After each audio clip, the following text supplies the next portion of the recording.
ने एक बार फिर ये सारी दस्तेवजात JIT को दे दी है।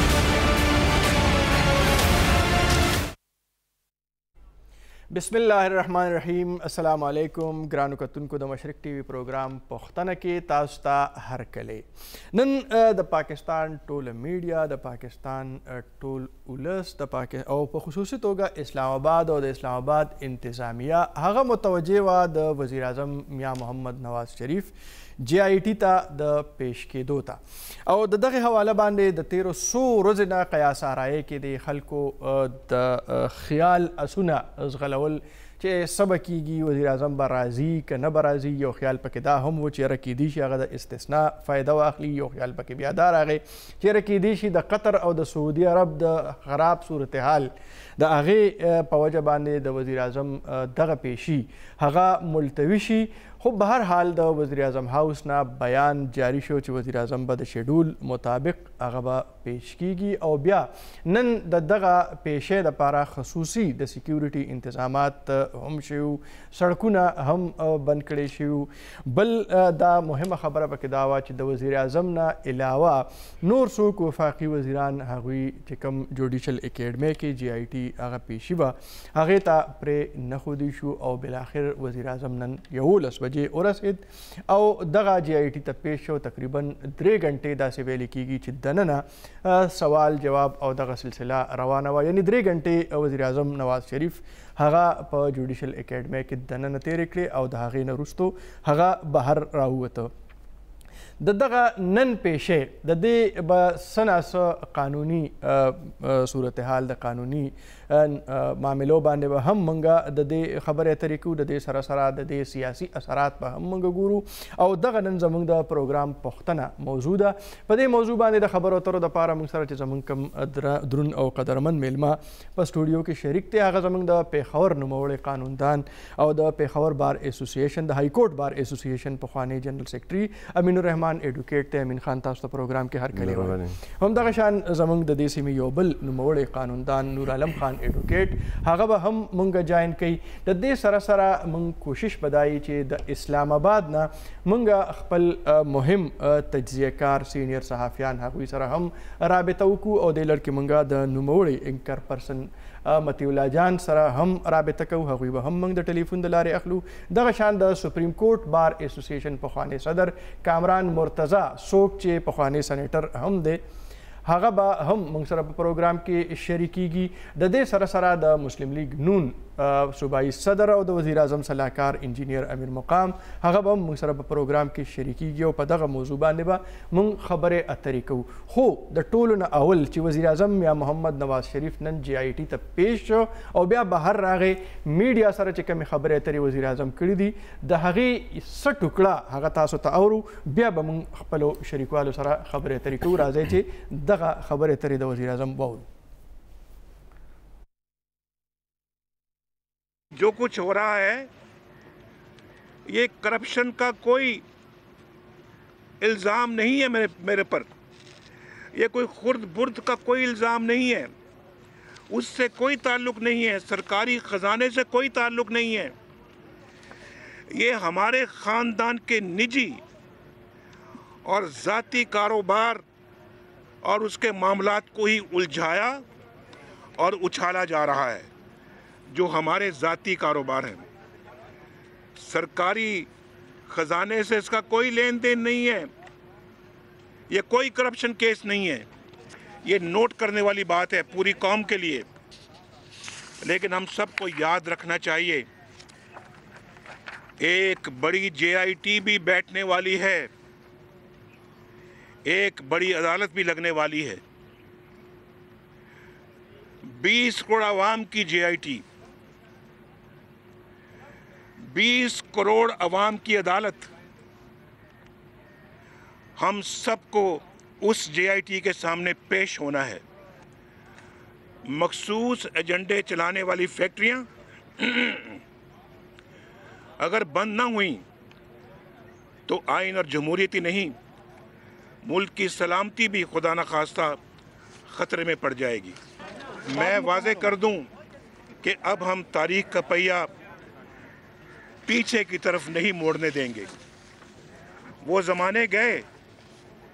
जब सब कुछ पर्दों के पीछे छुपा रहता था। अब कठपुतलियों के खेल नहीं खेले जा सकते। मैं और भी बहुत कुछ कहना चाहता हूँ जो इंशाअल्लाह आने वाले दिनों में आपसे भी और इंशाअल्लाह कौम से भी कहूँगा। आपके जहनों में कई सवाल होंगे और मेरे पास भी कहने को बहुत कुछ है, लेकिन अब इसे किसी और मौके के लिए उठा रखते हैं।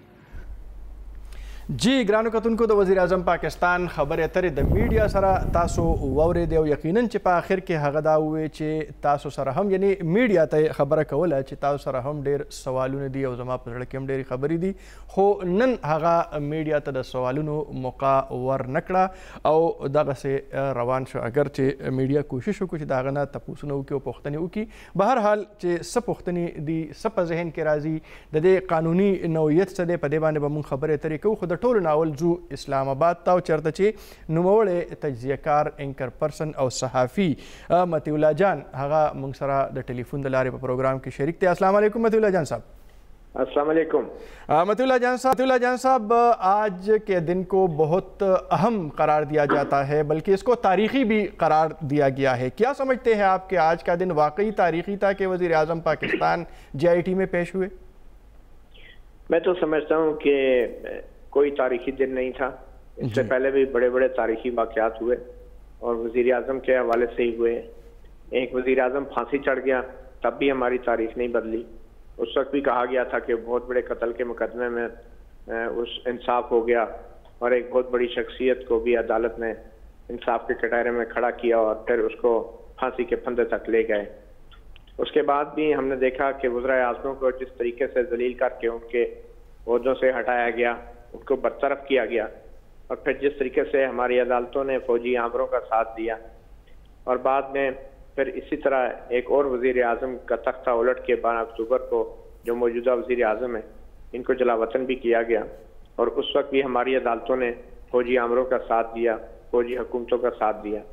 बदकिस्मती ये है कि अब एक नया मॉडल सामने आ गया, अब नया फार्मूला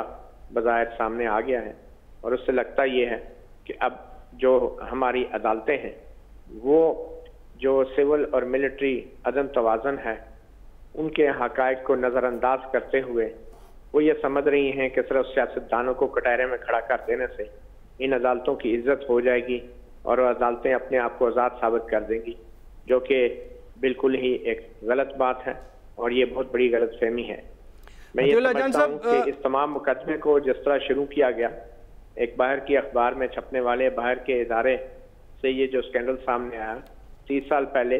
जिस हवाले से नवाज शरीफ पे करप्शन का इल्ज़ाम है, यकीनन उस वक्त बहुत कुछ हुआ होगा और नवाज शरीफ के ऊपर जो इल्ज़ामात हैं उनको साबित होना भी ज़रूरी है। मगर उनको साबित करने के लिए अगर हमारे इदारे या हमारी अदलिया फौज को बीच में मुलव्वस करके किसी सियासतदान को करप्ट साबित करने की कोशिश करेगी तो यकीनी तौर पे अदलिया के ऊपर भी उंगलियां उठेंगी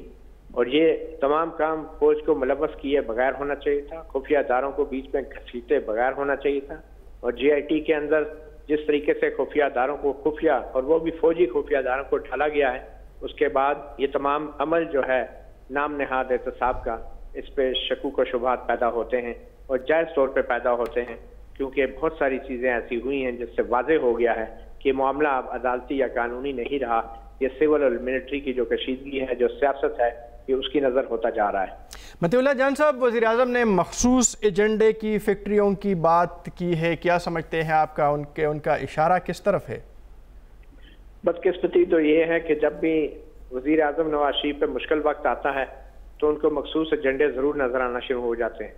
अफसोस इस बात का है कि धरने के दौरान भी उन्होंने पार्लियामेंट के सामने एक वादा किया था कि कौम को हक़ाइक़ बताएंगे और वो उस वक्त भी कहा गया था कि किसी मुनासिब वक्त पे, वो मुनासिब वक्त आज भी सामने नहीं आया। यही नवाज शरीफ हैं, अगर आज फौज के साथ इनके मामला तय हो जाएं तो यही नवाज शरीफ कभी भी कौम को नहीं बताएंगे कि क्या साजिश थी और क्या नहीं हुआ था। ये हमारी बदकिस्मती है कि हमारे सियासतदान जब इक़्तिदार में होते हैं तो अपने इक़्तिदार की खातिर सौदाबाजी करते हैं मुख्तलिफ इदारों से, और उस सौदाबाजी अगर कामयाब हो जाए तो फिर कौम को कभी भी हकायक नहीं बताए जाते। अब भी मुझे ये लग रहा है कि नवाज शरीफ साहब ने जो बात की है दरपर्दा सियासतदानों की, कठपुतलियों की, वो सिर्फ और सिर्फ पैगाम देना है उन गैर जमहूरी कुव्वतों को कि जिनके साथ अगर वो सौदाबाजी कर लें तो फिर कौम को कभी ये मालूम नहीं पड़ेगा कि क्या साजिशें थी। और नवाज शरीफ साहब एक बार फिर वही पुराना फार्मूला अपनाने की कोशिश कर रहे हैं जो उन्होंने धरने के दौरान अपनाया, और वो आइंदा इलेक्शन तक सिर्फ अपने इक़्तिदार को मजबूत रखने के लिए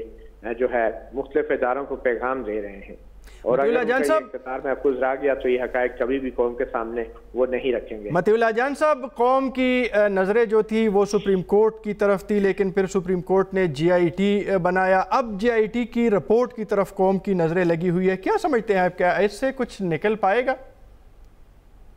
देखें, GITs तो पहले भी बहुत बनती रही हैं और बदकिस्मती से ये GIT जो भी रिपोर्ट देगी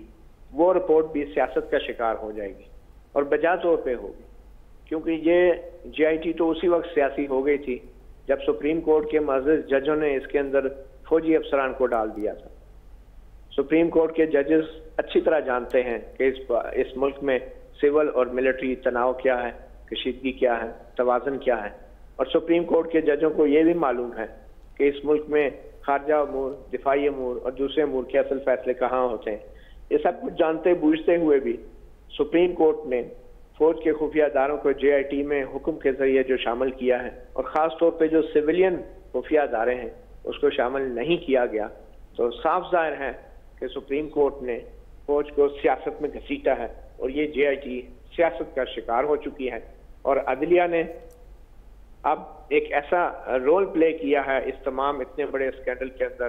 कि जिससे खुद इसकी अपनी आज़ादी पर और अपनी साख पर सवाल उठना शुरू हो चुके हैं। सुप्रीम कोर्ट बहुत अच्छी तरह जानती है कि इस मुल्क में कौन से इदारे जवाबदेह हैं और कौन से नहीं हैं। सियासतदानों को तो वो अदालतों में घसीटते हैं, उनसे माफिया मंगवाते हैं, उन्हें नाअहल करते हैं, उन्हें घर भेजते हैं, उनको फांसी पे भी चढ़ाते हैं, मगर आज तक लापता अफराद केस में एक भी मुल्ज़म और एक भी नामालूम फर्द के खिलाफ सुप्रीम कोर्ट ने कोई कार्रवाई नहीं की। काश के ऐसी GIT जो हैं वो लापता अफराद के मुकदमात में जो बनी हैं उनकी रिपोर्टों पे भी इसी तरह अमल हो, या उनके ऊपर भी इसी तरह GIT रिपोर्टें तैयार की जाएं जिस तरीके से सियासतदानों को GIT के नाम पे घसीटा जाता है। और अब की बार अदलिया जो है इसमें फ्रंट लाइन का किरदार अदा कर रही है। बहुत बहुत शुक्रिया मतीउल्लाह जान साहब, आपने अपने कीमती वक्त में से अपना हिस्सा हमें दे दिया। बड़ी मेहरबानी, आप हमारे साथ प्रोग्राम में शरीक रहे। ग्रानो कतुन को खबर तरे द मतीउल्लाह जान तासुवोरदे और डेर यानी यो तज्जियाती खबर तरे हकी उकड़े और डेर पर डूंगी नज़र बांधे द GIT किरदार, द अदालत